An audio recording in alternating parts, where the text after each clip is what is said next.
Welcome back to the SuperMom Summit. I am so thrilled about how things are going. Women are just discovering that they really are super, that God can take something in the natural, put his super in, and then all of a sudden the world of abundance opens up to us. And I'm especially excited today because I have my friend Patrice Washington. You will know her from her Redefining Wealth podcast.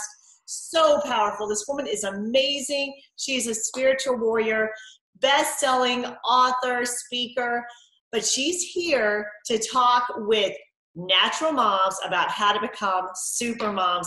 And you do that, Patrice, as the wealth and wisdom warrior. I'm so excited you're here today. I'm so excited to be here. I don't often get invited to the mom, space. So I'm really excited that I get to share that part of my life. Yes. I am so excited about that. I'm looking forward to it.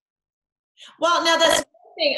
I'm glad that you said that because I feel like a lot of times in our culture we're like, oh, I'm just a mom, so that means that the wealth and the abundance and all that, I have to wait on that, or that's not my thing right now. I'm just a mom.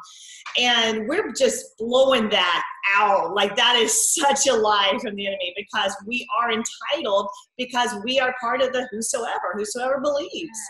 So share some of like what you come across. What are some big obstacles that you find that stand in the way between women and having that abundance?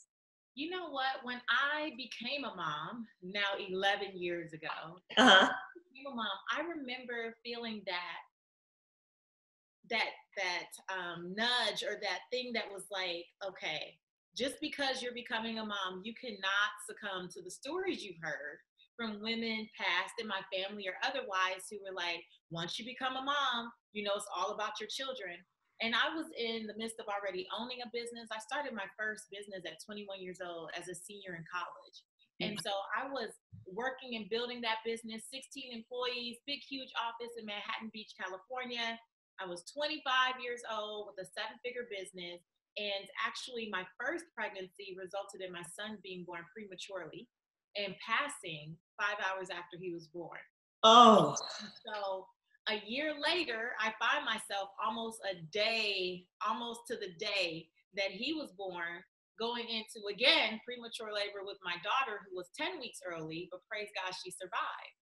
And as much as that whole experience, I'm talking a year and some change, being in limbo and being uncertain.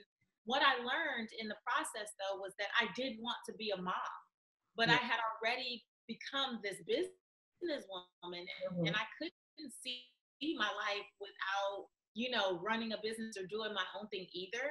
But I know when I was pregnant with my daughter, people kept saying, well, I guess you're going to slow down now, or you're going to have to really, take a step back or not do these things. And that was honestly kind of depressing to me because I always had this business brain and wanted to do those things.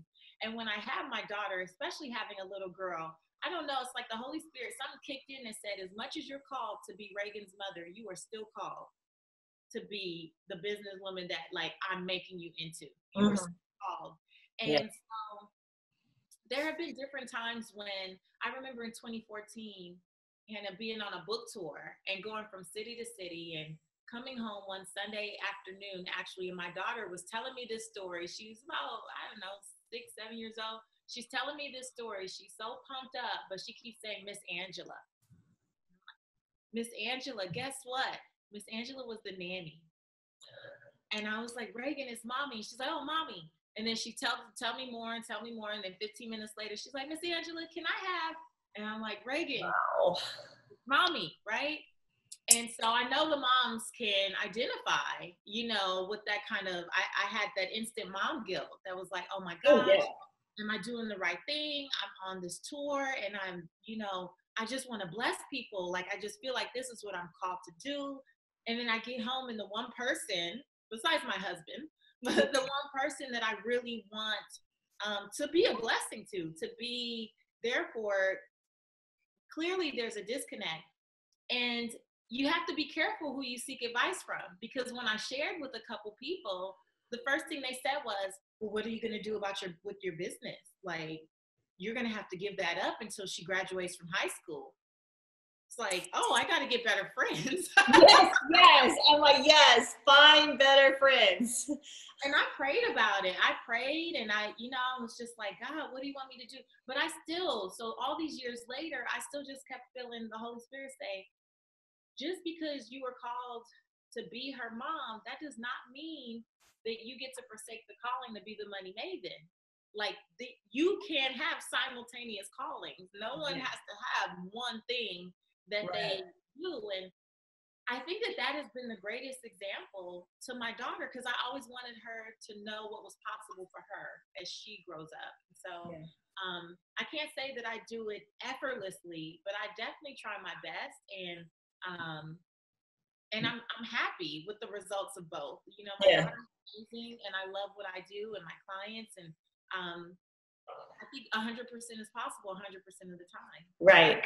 And Patrice, I feel like that is something that one of the foundations of what we're doing here at the SuperMom Summit is that we're doing it not just for us, but why we step into our calling, why we allow God's power to work through us. So instead of just being able, working 100% and giving 50% here, 50% there, all of a sudden with God's power at work in you and through you, you're able to be 100% and 100%. That's that super abundance that Ephesians 3:20 talks about. But I feel like over and over, when we realize the power we have and step into it, another realization, like a secondary level, a secondary revelation kind of is like, oh, I'm not just doing it for me. I'm doing it for a generation that will come after me that will see what is possible in a mom who believes and steps into her full power. Oh, yeah. I think that we do have a responsibility to do that. And I think that running away from it or hiding your light or dimming your light, I should say, and hiding your gifts and all those things, who does it serve? Right. It definitely doesn't serve you as an individual, but it also doesn't serve the many women that you come in contact with who are looking for those examples. It's one thing to see people, in social media or on television, in media. You're like, wow, look at her. She's doing the thing. And so it seems very far off. It seems like, well, they have nannies, they have assistants, they have, all kind of people on their team helping them. But as a regular woman, how can I do it? But I think that a part of it is giving yourself permission to do it. It's just that's possible, and then giving yourself permission to say, hey, I wasn't born with these gifts and talents that God gave me freely, right? Yeah. He says he gave it to us freely to produce wealth. Like he gives us the ability to produce wealth. That comes in the form of all these things that we're supposed to share with the kingdom, share with the world, share within a ministry, right? Yeah. When we use our kids as an excuse, it's almost like you're telling God that he didn't know what he was doing. Oh, that's good. Put gifts and talents in women who were going to become future moms, if he didn't anticipate us using it. Like, yeah, we can use it on our kids, and that's awesome. And I try to put everything I can into my daughter. But at the same time, the many experiences that I've gone through that make me so compassionate about the work that I do, my daughter is not going to understand the fullness of that until she's been through some things in life. Right. The people that I need to really pour into are the folks who are now going through some things in life. You have to be in your late 20s, 30s, 40s to really appreciate. That's right. And so I can put as many lessons as I can in her and hope. And I do believe that, I'm planting good seed in good soil. But when you have good seed, isn't it better to just plant everywhere you can? I just feel that level of responsibility. Absolutely. And it is a responsibility that when God gives us something, he gives it to us as potential. It's up to us to get that out and put it to fruition, put it to work, plant the seed, and let the harvest come. And I'm so happy you're here today, because a huge problem that I hear from moms is finances. And I know you are so much more than that. I mean, you have so much wisdom in all areas, but your unique super talent with money. I want to talk about that because you said something I want to go back to. I truly think, and correct me if I'm wrong or share what you believe, that one reason that we struggle so much with money is that we don't give ourselves permission to receive it, to receive that wealth, you know? Oh yeah, I totally agree with that too.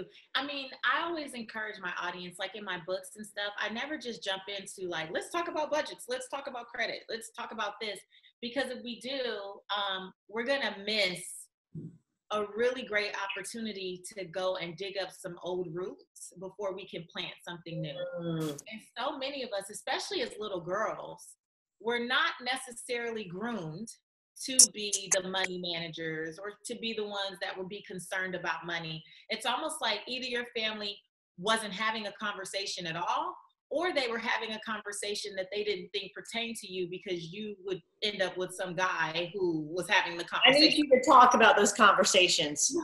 I need you to talk about that. So, so many of us, even in the way women are groomed to choose careers, we're natural nurturers, and we just want everyone to be okay. And it's crazy how even when someone is, so skilled in, like, let's say science and technology and mathematics, they're steered towards teaching. And teachers are very noble, but we still need female astronauts. We need female scientists. We need female mathematicians. We need all of those things too. And even when men, and I'll just say this, ladies, because it's all us, even when men are mediocre at a subject, they are pushed towards these things that are going to inherently just make more money from jump. And as women, we already are out of the workforce more. We already, come out of the workforce either for child rearing, or we may do it to take care of a family member, or any number of things. And so we're groomed to take jobs that pay less. And then we're already 7 to 10 years out of the workforce during our most prime, years, right. Which means that we have another responsibility to make sure that we are even better with money than men are. Like, yeah. It's not a conversation that we get to comfortably, tuck away and hope that someone else is going to take care of. Because I'll tell you, in my own household, my husband is the first to say, I manage the money. Like, just because he's male, and we had to figure that out the hard way. But just because someone is male doesn't mean that they are born with, all these great money management neurons or something, right, where they to make all the best decisions. And what I continue to speak to women about in particular is that even if you don't want to be in the daily, work of managing the money, we still have to be aware. Like, yeah. We still have to know what's going on. We still have to know what accounts exist and how the bills are being paid and where our credit stands in this whole thing and what the debt elimination plan is. Because I see so often, not always that marriages end in divorce. Fortunately, there's that, but there also be disability or the demise of your significant other. And in that case, you don't want to be left to grieve and be confused, right, about where everything is and what's going on. And I can't tell you, when I was down in Atlanta as a financial counselor, the number of women in particular, Hannah, who had no idea what was going on in their family finances. Not how much money was in retirement, not, do we have insurance? Do we have, like, if we do, like, what's covered? What's the extent of that? What can I expect in case something happens to you? Like, no clue about anything. And then they got to me because they found themselves in these, dire conditions where it's like, now I need to figure it out. But by then you're all, you might be later in life and it's a lot harder. Whereas, if you can start working on it now. Yeah. The best time was 2 years ago. Second best time is right now. Right. And I have confession time, because I remember when we were having such huge financial problems, like bankruptcy, foreclosure. I remember just thinking, I just need someone to handle all this because it's too confusing. I never grew, like, I was the typical daughter who doesn't need to learn about money. You know what I mean? I was never taught anything about money. I never filled out a tax form. I didn't know anything about it except, you get a check and you put in your bank. And I remember when I went to a store and it was like, oh, you mean I can get credit and buy this? I was like, awesome, let's do it. I had no idea. Patrice, no knowledge of it. And I remember when we were just stacks of bills, and I was like, I just wish I need someone to take care of this. And basically God was like, no, you need to get some wisdom, you need to get some knowledge, and you need to learn it. And there is no excuse. Like, we can do this. It doesn't have to be complicated. You know, I always tell people, I've heard from so many people, but women in particular, well, I don't deal with money because my spouse does, or I don't deal with money because I'm a creative. And as a creative, we're not really into all that. Or I don't deal with money. Like, we make up all these stories about why we can't. And I always tell people it's so much easier than you think. I think that the attitude you put towards any process will determine your success with it. If you walk into it with this, what you can't do, and I don't know this, and I don't know that, then that's now it's natural to you know, it's natural to admit that you don't understand something, Right. but it's not the whole subject. You Right. know? Like, you may not understand how to do your own taxes. I don't understand how to do my own taxes. If I tried to do my own taxes today, you would see me on the news, and not as a money maven. Like, I don't understand how to do my own taxes. That's not my expertise, and that's why you have the right to hire professionals, find good professionals, and seek them out and interview them and make sure they understand your goals and they're a good fit. But you don't have a choice but to be good with your money. Right.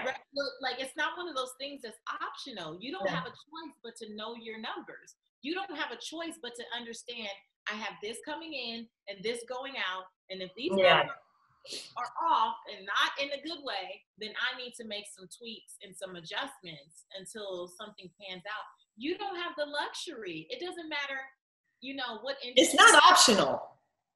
It's not optional. It's just not optional, but it is whatever you make it. Yeah. And I believe, as believers, that we have a responsibility as well to be good stewards. Yes. You know? Like, I've been there too. I've been there with bankruptcy. I've been there with foreclosures. I owned a real estate and mortgage company.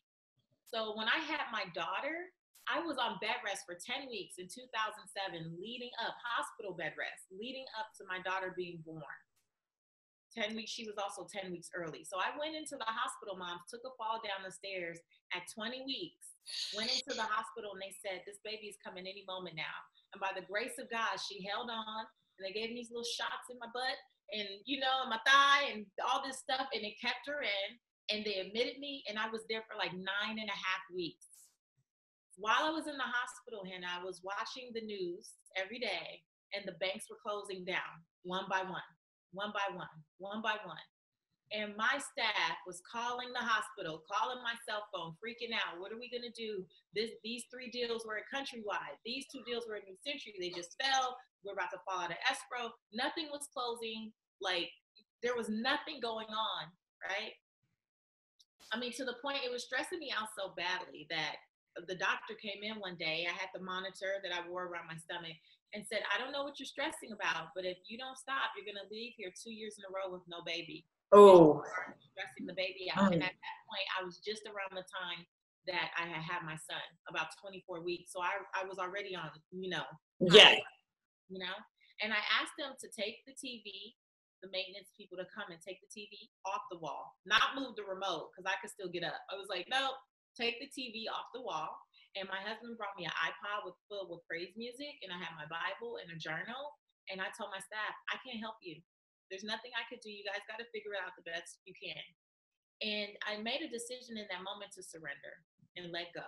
And I was like, you know what, God, if I did it before, I'm sure I'll be able to do it again. But right now, Reagan is what matters. Right. And so that went on. And when I left with $300,000+ of medical debt. Reagan was in for 3 weeks after me, 21 days after she was born. And so for total, it was almost $300,000 and something with no money made for the 3 months prior. And about a year after that, I was foreclosing. I was voluntary repossession. My husband and I had matching Range Rovers. I called Range Rover. I said, do you need us to bring it to you, or are you going to send someone to come get it? Because I can't even put gas in this thing. Right. That's how bad it was. I went from a 7-figure business, and a year later, I was scraping up change. That's how bad it was. Girl. I said that to say, though, what I know to be true and why my husband and I have totally been restored, and we've been back to many of the things that we had before, if not better, and in a better way, a wiser way. Yeah. Because once you have the knowledge, right, and the wisdom, and I say wisdom because a lot of us we stop at knowledge, and there's a lot of people who think, well, I don't have the knowledge. Lots of folks have knowledge and they're still not using it. So don't get hung up on that. Right. People have information and they just still don't use it. So don't get hung up on that. What you want with money is wisdom. You want to be able to make the wisest choices you can make. And many of us have made plenty of unwise decisions, right? Yeah. We've already made plenty of unwise decisions. And now we get to look at those things, not to be in beat up mode, but to look at those things and say, what could I have done differently? What was my role in this? Where do I need to make a tweak or an improvement or some type of adjustment? Where do I need to get some support? You have to make a decision to give yourself permission to take the next best step. No one is asking you to be a tax buff, Right. Isn't your thing? Okay. But knowing your numbers and respecting the money that you do have and putting into place the stuff that, the grandmas who have passed used to say, don't spend more than you earn, right? Yeah. Don't put all your eggs in one basket. Diversify. The reason that we went under is because everything that I had was connected to real estate. I had nothing working for me outside of the real estate industry. And when that bubble burst, everything, including 13 pieces of property, everything went down within a matter of years, a few years. It was awful. So I learned from that. So now my husband and I are very intentional about having multiple streams. If something shuts down here, that's okay, because we're going to have something over here. But it was by being honest and doing personal reflection and going, what could I have done differently? And that's all you have to do, and you don't do it overnight. Right. It's like, for years I've been bad at X. I haven't been the best at this. So for this next 90 days, I'm going to put my head down and focus on this. I love that. I love that you said for this 90 days, because some people feel like it's such a huge task that they don't even know where to start. And if we can wrap our head around, you know what, this is my project now. I'm going to put my head down. I'm going to focus. I'm going to get this right. And here's a great thing. Like, so many people, and I don't know if it bothers you as much as it bothers me, we will sit in ignorance and pray for supernatural debt cancellation. And it's like, God works with us. It says in Ephesians 3:20 that he gives us power. The power works through us. So we've got to put our hand to the plow. We've got to apply the wisdom. We have to. It does bother me. It actually ticks me off. And I've gotten into debates. Actually, I have a podcast episode called Faith Cannot Be Your Financial Crutch. Oh, that's good. That's good. I'm going to connect to it. That's great. Let me tell you, and I got some good Christian holy hate mail on that one too. I'm sure. And I was okay with it. I'm like, you know what? It's okay because you listened. And even though you think you're mad at me, it's going to challenge you. Because if you believe what the word says, and you believe faith without works is dead, then we're saying the same thing. You just don't like that I told you. Which I'm also okay with, right? But that's good. A crutch, when you think of someone who needs a crutch, it's something to hold on to, something to lean on. That means you're disabled. That means you're disabled, you're impaired, and you don't have the ability to stand on your own. Yeah. That's what that means. And when you are using faith to say, like, your faith, if anything, should be building you up and making you stronger. So to use faith as an excuse and say, okay, well, I'm going to pray about it, but then I'm not going to do anything. Like, how insulting. That, yeah. The God he already said that he'll give you strength in your weakness. So that comes in so many different forms. So why are you using faith as the excuse? There's a reason that at the Redefining Wealth podcast is based on 6 pillars. And the 4th pillar is faith. The first is fit, being mentally and physically fit. The second is people, creating relationships that matter. The third is space, setting up your life to support you. The 4th is faith, believing in something greater. And I've had people ask me over and over again, well, shouldn't faith be first? I said, no, it shouldn't, because I know my people. I know my believers. And if I made faith first, then you wouldn't do all the other work that That's I had good. to do the first part. I'm Because, all about faith. But if you're not, you have work to do. Like, God is not going to come clean up your closet for you. Like, right. you have to make a decision to do I that. mean, faith should not enable us to sit back. It should inspire us to move forward. Like, right. That's what real operative faith is. It is the substance of things hoped for, the evidence of things not seen. So if you can see it in the spirit, if you can believe for it, then you can put forth your action, because you know in the spirit it's going to be done. So that should even inspire you more to get out the books and print out your statement and see where your money goes, because you're working with God now. Yeah. God's not going to, like you say, he's not going to come in and clean your closet. He's not going to come in and get rid of all the junk food in your fridge. He's not going to do that, because he empowers you to do it. Yes. And it's so crazy that as powerful as we really are, that we just don't see it. Oh, that's good. I know. And I think we all have our challenges with this in different areas. Like, I have struggled in so many different areas over the years with just not seeing what even other people see, you know? Yeah. And when it comes to finances or anything, like, I think that's my greatest prayer, is that we see how powerful we actually are, that the only thing that's stopping us are the stories that we tell ourselves. And even if they were it was a story manufactured by someone else, by a parent who didn't know better, God bless their heart, you know, or a friend who gives bad advice, that we like them as a friend, but no, you're not supposed to take their advice.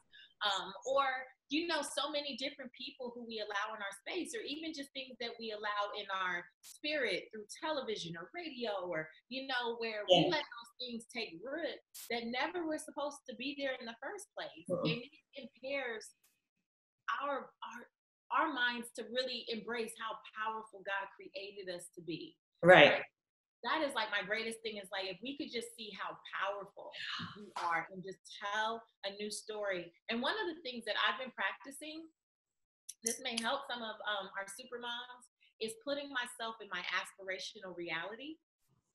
So really being intentional about putting myself in different groups of people, different peer groups, or even with, if it's a tangible thing, like, let's say your thing is you want to get out of debt or pay something off so you can go get that car that you like. Go to the dealer. Don't just say it. Go to the dealership. Go walk around that car. Go touch the car. Go smell the car. Go for a test drive. Because when you put yourself in that space, whatever it is, around people, occupy it. And it just makes it real. It makes it real. Now it's not this far off thing. And now when you get back home, you're like, okay, this debt elimination plan, sticking to it, because I've sat in it and I smelled it and I know what I want to smell every day. You know, you can really get into it. And that has been so helpful for my husband and I over the course of the years. Like, we've just been stretching ourselves. It's uncomfortable. And you might feel weird, you know, because you may be going to a home or a dealership or something where you're not ready. Okay. Right. You know, I don't belong here. But you have to put on your best clothes and go in and just act like you're ready. And act like it. Act like you're ready. Put yourself in it, and then start to visualize yourself really working and walking and living in that.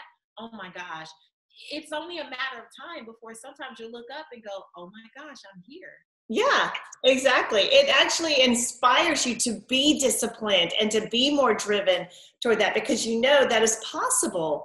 I remember one time I visited one of my mentors, and was just, my jaw dropped. Like, it was almost like, let me wipe the drool off my face. I'm so sorry, because they just lived in this extraordinary mansion.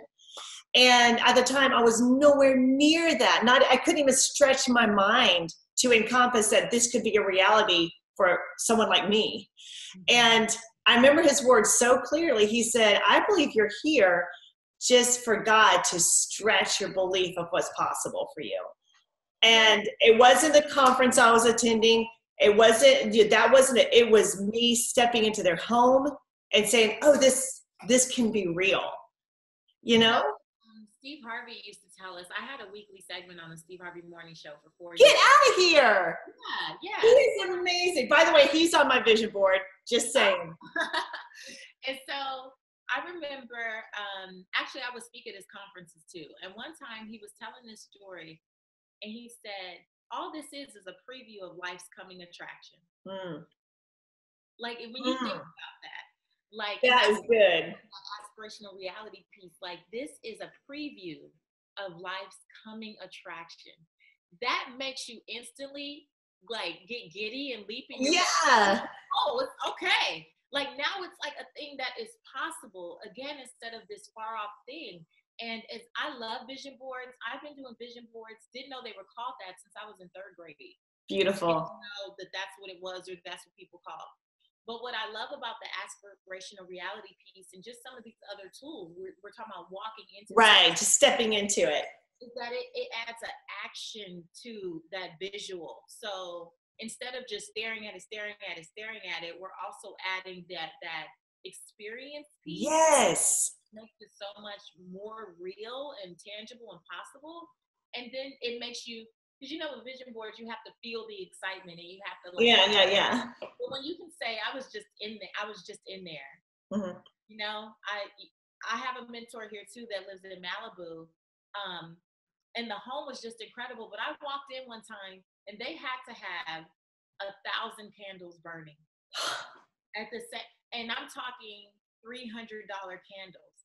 And I told my audience, because I have a candle line now, a one candle that I produce with this line, called Peace by Patrice. And I was telling them, it's like a $30 candle. But I was telling them, one of the things that really opened up my mind at one point was like, I was like, God, I don't know that I want to buy $300 candles. I know that I want to have the choice to. That's it. Raise my level of expectation for what's possible. Because I know if I had $300 candles in there, I'd be like, save this one for Christmas. When so-and-so comes over. But when it was all just ablaze, and it was beautiful, and it was such an intimate evening, dinner with just, the 4 of us, a couple and my husband and I.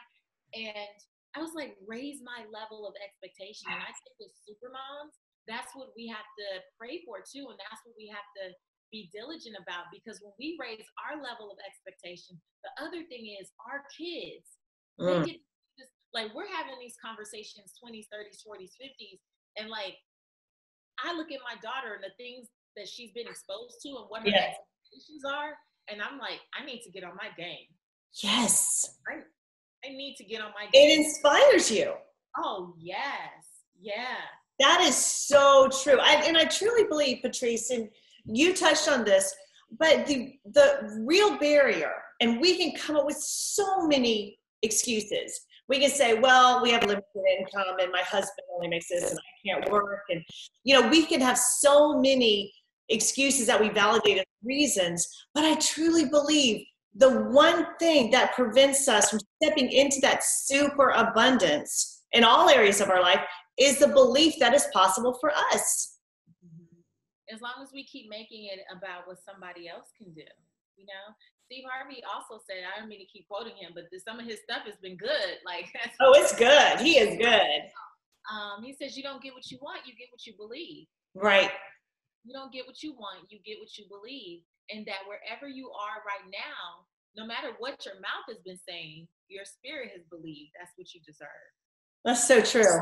Also, just as another one of those things that continues, every time I kind of think about that and meditate on that, I'm like, right. So if I have, for example, I have been talking about like losing some back fat, right? For like ever.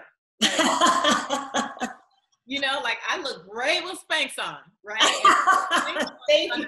Everything. Thank you so much. Yeah, like thank you, Lord, for Sarah Blakely and her. Yes, Sarah has rocked many women's worlds. Man, but I'm like, I don't want to need Spanx.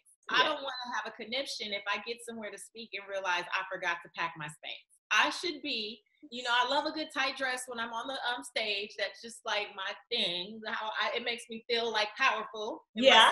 My SuperMom, Superwoman stance. But that back does not make me feel all the way. And so I've been talking about it, and it finally was like, there was a couple revelations I had just 2 years ago. A girlfriend kept saying, why don't you run? Like, you should run more, and it's great for your heart and cardio and all this stuff. And I told her I was an athlete in high school. I said, I don't run. I don't, that's not what I do. I was the team captain of the basketball team. I would like pretend to run with them and then come back out at the end. I was that trifling at 15, 16, 17 years old. I was like, I don't run. And then I looked up 2 years ago, Hannah, and I said to myself, who told you that you don't run? Ooh, yeah. Wow. I literally had to sit in that. I was like, who told you that story? Like, why have you made this story and then kept it going for 20 years? Yes. Yes. You have legs. You don't have bad knees. You can, like, you live in a free neighborhood where nobody is stopping you from running. Like, who told you you can't run? Right. And I said, that lie stops today. It stops today. I'm going to run. And now I'm up to running 3 miles and doing it in almost less than, what am I at now? Like in the 11:40 or something? That's amazing. 11:40 a mile. What? That's amazing. And then I looked up for women who are women of a certain age, almost 40, right? I was like, what would be a good number? And I looked up something said under 12 minutes. I was like, well, praise the Lord. Oh, look at what God will do. Yeah. When you quit believing the lie. When you quit believing the lie, when you really tap in, God was like, I felt the Holy Spirit like, I didn't tell you that, so I don't know. Yeah, yeah. That's not the still small voice that I gave you. Oh, that's good. That's good. And I need to ask some of these moms who are listening to, who told you were supposed to be broke? Who told you were supposed to be struggling to make it to the end of the month? Who told you that? Because that is, sometimes we learn things. We're going through our adult lives with some kind of mindset that we learned when we were 6 or 7. And it's not serving us anymore. You know what? I want the moms too to think about 3 things. Verbal influences, number 1. So where did you hear that? So for those of you who may be creative, where did you hear that creative people can't manage money well? Yes. Where did you hear that that side of their brain just doesn't work? You know, that's totally untrue. If a whole half of your brain was not working, you have some other issues, sis. You know? Yes, it's possible. You have to work that muscle, though. You have to work it and put the effort in. So verbal influences are very powerful. Like if you heard things that, people said, well, you'll always have debt. We, in our family, everyone takes some kind of debt to the grave. Or my favorite, money is the root of all evil. We know that's quoted scripture. And so it's quoting, yeah. Yeah, people who don't want to appear evil. I want to be a saint. I want to be a good girl. I want to be the good one, right? Even when we have sums of money, we find ways to give it away. We do. To like lend it to people who we know are not going to pay it back. Or we want to be, the great saints over giving everything away when we're not even really able to give to our children the way that they deserve to, or that they want to. So verbal influences, where did you hear that? And what did you hear? And how has it been playing out? Specific incidents. An example of this would be coming home and there was an eviction notice on the door. Or, being teased at school. I used to get that a lot with my clients down in Atlanta. Someone would say, I would have a woman making good money, nothing to show for it.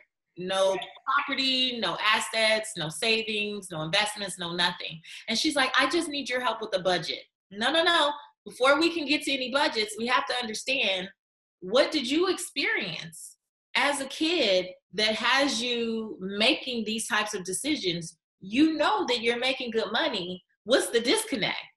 And so with one client in particular, we got down to the fact that she was teased on the schoolyard. And when she transitioned from elementary school to middle school, some of her good girlfriends who she had been friends with all along, they got to middle school and then they were with the more popular kids. And my client didn't have name brand things. She didn't grow up, even middle class. And so she got teased because she had on the fake Nikes, like the Kmart edition. Yeah. And the kids teased. And she made a decision in that moment, Hannah, this will never happen to me again. I will never be the outsider. I will never be the outcast. They will never look at my appearance and tease me. So now you have a woman who goes on to college, graduates as one of the top, folks in her class with honors, gets a great job straight out of college, 10 years after having made 6 figures a year, nothing to show for it. And she thinks it's about a budget. No, it's about that 7th grade girl at 13 years old who was teased on this schoolyard, and her best friends at the time, people who she thought had her back, her tribe, turned their back on her, and she made a decision that will never happen to me again. And now her whole world is consumed with buying Louboutins and these shoes and those purses and living in this condo and this guy, like doing all this stuff because she's trying to heal the hurt and the void that was created in 1979, Mm. And so you have to look at your life and go, and sometimes it takes sleeping on it and really praying about it, meditating, like for it to come back to your remembrance. My gosh, I'm reliving my 10-year-old, 12-year-old, 15-year-old self over and over and over again. Wow. And the last one is modeling. And Hannah, many of us are only doing what we saw. Yeah. We're only doing what we saw. And some of us are doing the exact opposite of what we saw. Excuse me. We're doing the exact opposite of what we saw, but they're still not healthy either.